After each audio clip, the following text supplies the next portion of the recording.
fotografías, ilustraciones, hizo realmente mucho más de lo que se conoce solamente como su obra plástica, que a mí me parece extraordinaria realmente, ¿no? Creo que llegó la invitada y yo hablando de Salvador Dalí. Bueno, vamos a bajar a la tierra inmediatamente. Así, aterrizamos. Mira, hace un par de días, como te decía hace un rato, apareció una nota en el diario La Nación, el día 14 particularmente. Mira el título, dice: de Einstein a Spielberg, el influjo de la cultura judía en el mundo. Y un escritor español hace todo un discernimiento a propósito de un libro que leyó él, y de esta suerte de influjo de la cultura judía en el mundo, si es que tal cosa existe, pero lo interesante es que hace un recorte en torno de algunas figuras conocidas sobre todo del siglo XX. Otras no son mencionadas, no sé si no las mencionó porque no quiso, porque no las conocía, o por qué. Pero más allá de eso, lo que se instaló, a mí por lo menos me dejó pensando, es esta idea contradictoria. Esta idea contradictoria porque es igual, tiene la potencia de ser algo tan bueno como algo tan malo en sí mismo, de decir, bueno, si los judíos entonces son algo distinto, entonces es un argumento para Hitler también. Porque vos podés tomarlo como un argumento a favor y decir, claro, mirá los judíos qué vivos que son, qué inteligentes, cómo siendo tan pocos en el mundo, como siendo una minoría tan chiquita, tan casi ínfima, que se calcula hoy en 15 millones, en 7.000,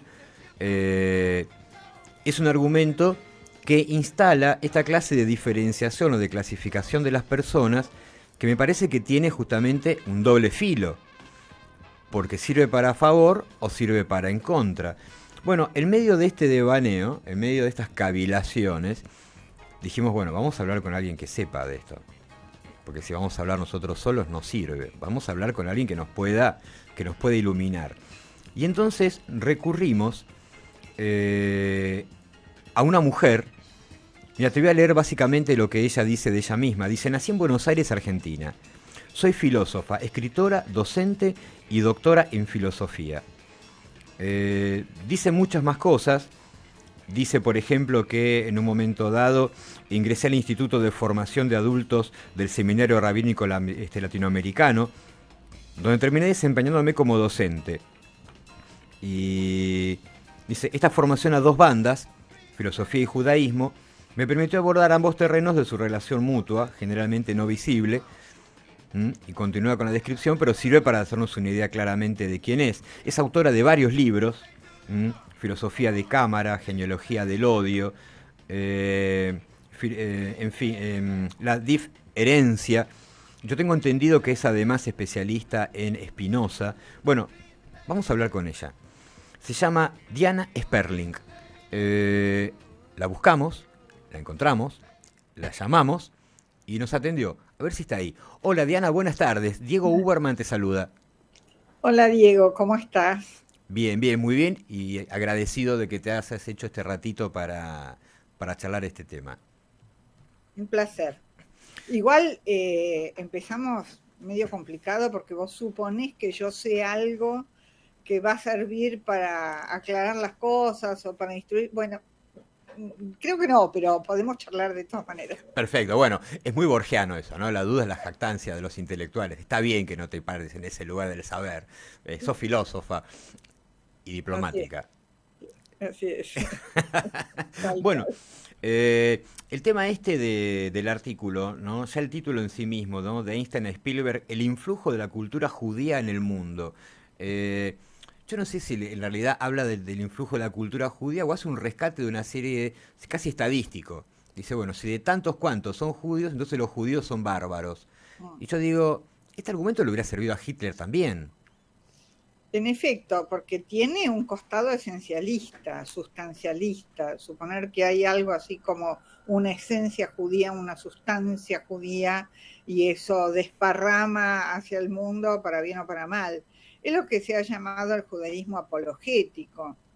Y tiene a mi modo de ver, un defecto muy importante. No digo que no tenga aspectos positivos, después lo vemos, pero empecemos por lo malo, así lo despachamos, ¿no? Tiene un aspecto jorobado, diría yo, que es, esto que vos decís es cierto, que podría ser un argumento del nazismo, pero además es casi como una disculpa. Che, miren, no maten tanto a los judíos, no los persigan tanto, porque algunas cosas buenas hicieron, la vacuna contra la poliomielitis, el descubrimiento de la relatividad de Einstein, el psicoanálisis, etcétera, etcétera. Es como, es apologético en el sentido del apologize en inglés, de disculparse por nuestra existencia. Discúlpennos, no nos maten, porque también hacemos cosas buenas para ustedes, para todos. Entonces, a mí esa posición, te diría, me parece extraordinariamente rechazante. Mencionar a 10, 20 o 50 o 100, no importa cuántos, premios Nobel para justificar nuestra existencia. No, nosotros no necesitamos justificar nuestra existencia, el judaísmo no necesita justificar. Es como si dijéramos, ¿cuántos negros, perdón, afroamericanos son escritores geniales o brillantes y entonces no hay que matar a los negros? Nunca se piensa en esos términos, ¿no es cierto? ¿Y por qué con los judíos sí?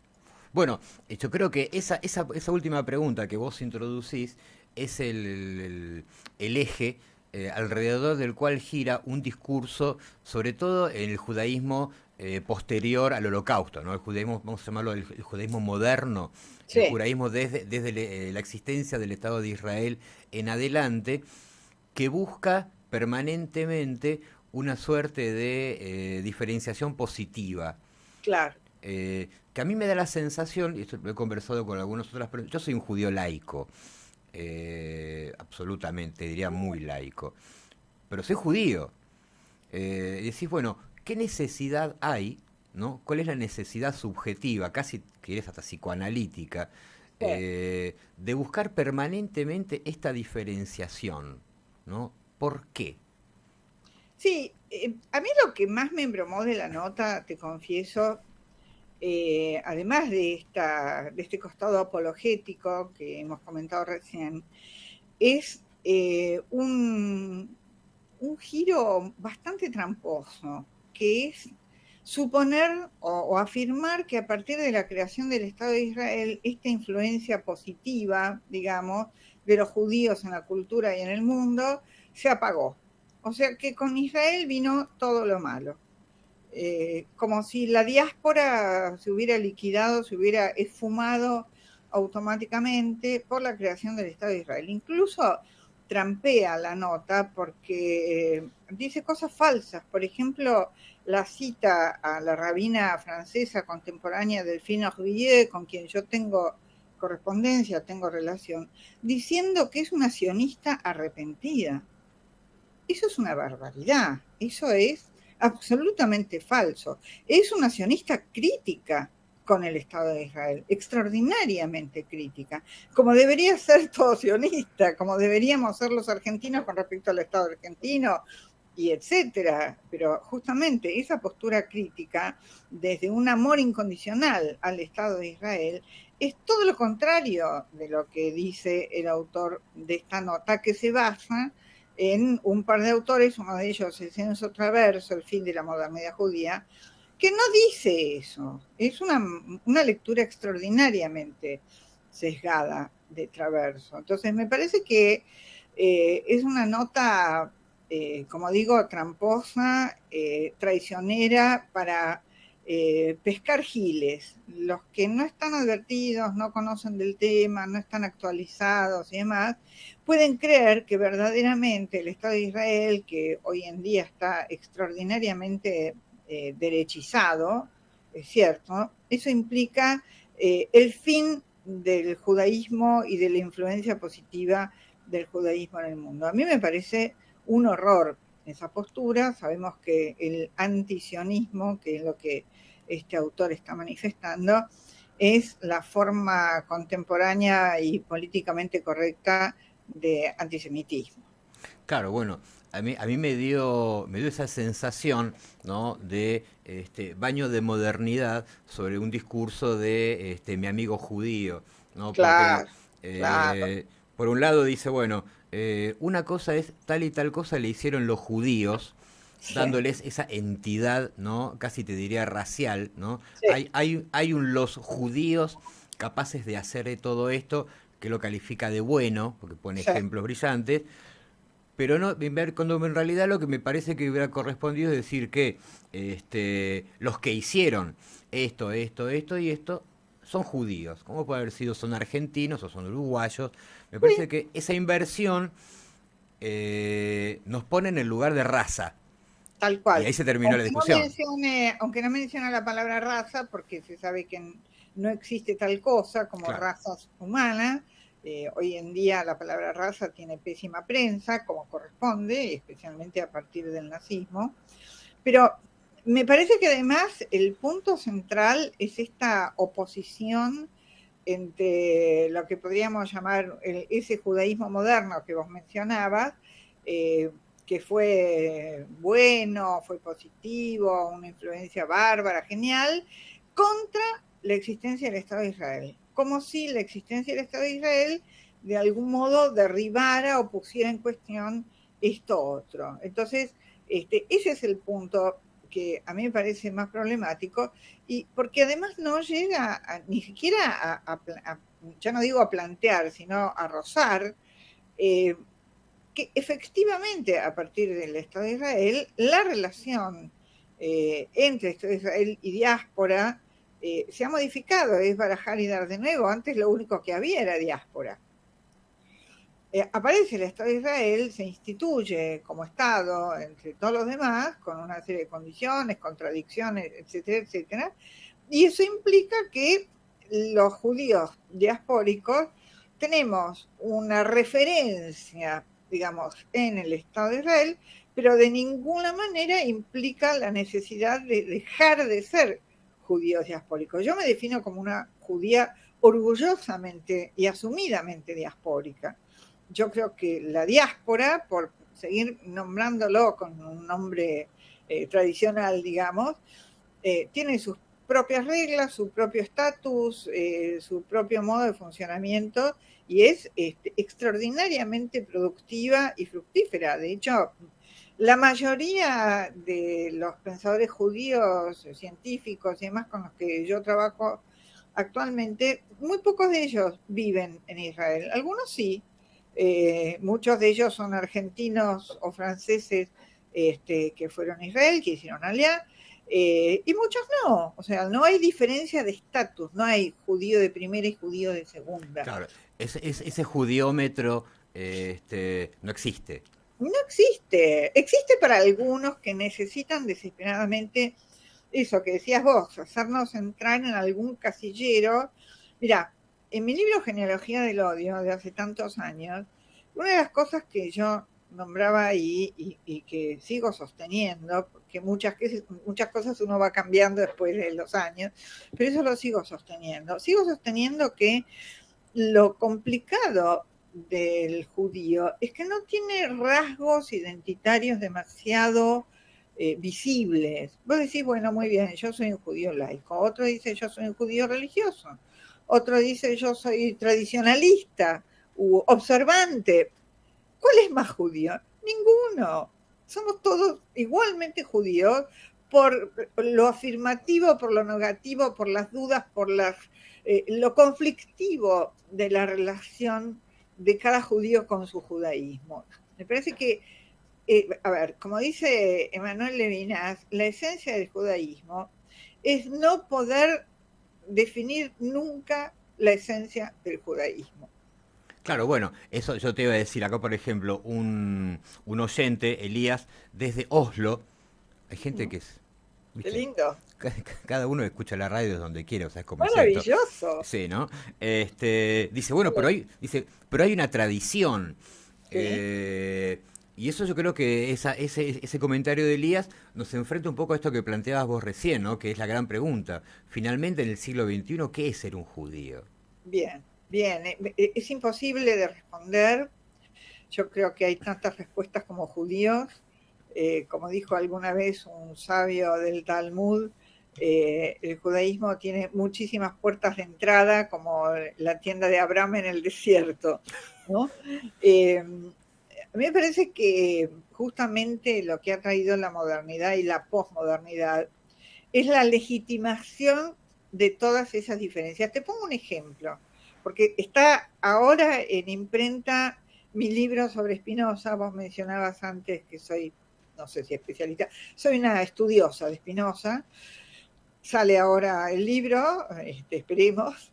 Eh, y hay una cosa muy interesante, porque Spinoza en el siglo XVII plantea puntos de vista críticos con respecto a la interpretación de las escrituras y demás. Esos puntos de vista le valieron la exclusión, la expulsión, la maldición, etc. Hoy en día, no solo un judío laico, sino un rabino conservador o reformista, plantea las mismas cosas que planteaba Spinoza. Y eso está incluido total y absolutamente en el debate actual del judaísmo. Entonces, con 3 siglos de diferencia, o casi 4, las mismas cuestiones que antes eran horrorosas, hoy en día son perfectamente discutibles, charlables, conversables, analizables y demás. Entonces, a Spinoza se lo consideraba casi antijudío por ese motivo. Hoy en día, un rabino dice lo mismo que Spinoza y es un rabino observante, judío, etcétera, etcétera. Entonces, ¿cuál es la tradición? Hola, Elías. Si querés me voy a Oslo y lo charlamos personalmente. Llévame, llévame. Claro, por supuesto. ¿Cuál es la tradición? La tradición es leer, pensar e interpretar. Como no tenemos papa, el judaísmo no tiene papa que decide la verdad absoluta de un texto y de su interpretación, se abre un abanico enorme, infinito y absolutamente cautivante de múltiples interpretaciones. La tradición, casi diría, es estar siempre en conflicto con la tradición. Bueno, esa creo que es de alguna manera, la definición casi fotográfica, ¿no? Que incluso se aplica a chistes, ¿no? De decir, eh, hay dos judíos, pero hay tres sinagogas. eh, ¿No? Es la idea del conflicto, pero Sí, es el conflicto con uno mismo finalmente, ¿no? Con la propia identidad, con esa maquinaria de creencias que finalmente se traducen también en prácticas sociales, y que definen esta clase de judíos. Donde yo puedo estar trabajando en remera, en otro momento esto hubiera sido imposible. claro. Por ejemplo, o vos, profesora del seminario rabínico y filósofa, lo cual también hubiera sido imposible. Hoy veis. Oh, claro, hoy veis, claro, una cosa de locos. Este, y sin embargo, la nave va, ¿no? Seguimos Claro. conversándolo. Ahora, me llamó mucho la atención que desde Europa el comentario es de un español, de un español, eh, un tipo joven además, ¿no? Llegara de vuelta esta idea, ¿no? De buscar, probablemente lo haya hecho desde su propio asombro, ¿no? O desde de repente al haber tenido una clase de epifanía y dijo, ah, mirá, todos judíos estos tipos. Eh, y es decir, buscar un común denominador, pero sin darse cuenta de que estaba de alguna manera racializando algo que no existe. Sí, mira, yo no sé cuánto se dio cuenta o no, uno nunca puede saber cuáles son las intenciones con que alguien escribe o dice determinadas cosas, porque si no tendríamos que estar dentro de su cabeza y eso es imposible. Uno puede imaginar o atribuir, digamos, alguna sospecha o tener confianza en su buena fe, no lo sabemos. Pero me parece que aquí lo que se pone de manifiesto es que esta imposibilidad de definir lo judío, es decir, de otorgarle una entidad, a mí no me gusta la palabra identidad, yo prefiero pensar en identificaciones, ¿no? Uno tiene rasgos identificatorios con múltiples personas de la historia de uno, con múltiples aspectos de quienes te rodean, de la cultura, etcétera, etcétera. La necesidad de darle al otro, en tanto otro, una identidad, es hacer que sea menos otro. Es decir, que sea menos inapresable, indefinible, inaprensible. Vuelvo a Levinas. Levinas es el pensador de la alteridad. Lo altero, lo otro, es aquello que no se puede subsumir, que no se puede digerir, que no se puede tragar y meter en lo mismo. Porque el conocimiento científico aquí apunta, como diría Platón, a llevar lo desconocido a lo conocido, para poder manejarlo, manipularlo, hacer ciencia, hacer técnica, manejar los fenómenos de la naturaleza, digamos. Una vez que yo tengo comprimido en un concepto, en una ley de la naturaleza, aquello que se me presenta primero como ajeno, extraño, incomprensible, entonces puedo empezar a operar con eso, quitarle, rebanarle la extrañeza. El problema, este es, digamos, es como se arma el pensamiento griego desde el comienzo, ¿no? Los presocráticos, después la filosofía, después la ciencia, etcétera, etcétera. La necesidad de definir lo que una cosa es decir, cuál es su esencia, su identidad, su sustancia, usía, lo llamaba Aristóteles. El problema es cuando algo se nos escapa por los bordes, queremos comprimirlo en una cajita y resulta que no logramos ponerlo en un casillero y entonces nos resulta amenazador. Este es el lugar de lo judío en Occidente, diría, el lugar de lo que no termina de definirse porque nosotros no terminamos de definirnos a nosotros mismos y el otro es el que trata de definirnos para poder sentirse menos amenazado, para poder sentir que tiene algún tipo de dominio o de manejo sobre algo que si no se le escapa por todos lados. Ahí hay un punto que es me parece que es una marca de fábrica de los judíos en Occidente, como incluso como lo siniestro en términos freudianos, ¿no? Como aquello familiar extrañado que siempre resulta un poco amenazante y no puedo terminar de saber exactamente qué es lo que es. E inesperado, ¿no? En el caso de los siniestros. Inesperado, claro. Sí, sí. No me quiero despedir de vos sin preguntarte sobre tu próximo libro sobre Spinoza. Ay, estoy feliz, estoy muy contenta. Es un libro que vengo craneando hace casi 30 años. A la pelota. Sí, sí, sí, yo soy un poco lenteja, pero bueno. Este, no, lo que pasa es que yo enseño Spinoza hace muchísimos años. Todo empezó con un seminario que fui a dar a España. Me invitaron de Madrid a dar un seminario sobre Spinoza. Y a partir de ahí empecé a escribir mentalmente, a tomar apuntes, a estudiar, a profundizar y demás. En el interín seguí viviendo, seguí haciendo cosas, seguí estudiando, seguí enseñando, seguí escribiendo y publicando libros, pero bueno, esto quedaba un poco como en la retaguardia, ¿no? Esperando su momento. Bueno, ese momento llegó y la pandemia fue muy buena para mí en ese sentido porque me permitió encerrarme a escribir. Así que yo calculo que en un par de meses el libro va a estar en librerías. Se titula Tiempo de Spinoza. Tiempo de Spinoza. Y me encantaría, bueno, que lo lean, que lo charlemos, que lo discutamos, que me invites otra vez Sí, claro. y lo conversemos. Yo tengo el hábito malsano de leer los libros sobre los cuales hablo. Me parece excelente. Es un vicio que agarré hace unos años y bueno, Ya se te va a pasar. espero que se me pase en algún momento y con la contratapa poder arreglarme, pero mientras tanto los leo. Así que bueno, lo voy a esperar y desde luego te comprometo a que sigamos charlando porque tengo la cabeza llena de preguntas, lo que no tengo es tiempo, pero es para charlar hasta que las velas no ardan.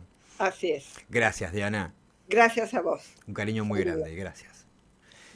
Diana Sperling, filósofa, te pido mil disculpas por la invitada que trajimos, te pido, la verdad, te pido mil disculpas. Bueno, filósofa, escritora, docente, doctora en filosofía, especialista en Spinoza, docente del seminario rabínico, y esta charla sobre lo judío, sobre los judíos y sobre lo judío, a partir de esta nota que nos llamó tanto la atención a Mario Persowski y a mí, y seguramente también a alguna otra persona más que la haya visto, y dijimos, vamos a darle el momento y el interlocutor que se merecen. La doctora Diana Sperling, aquí en El Resaltador.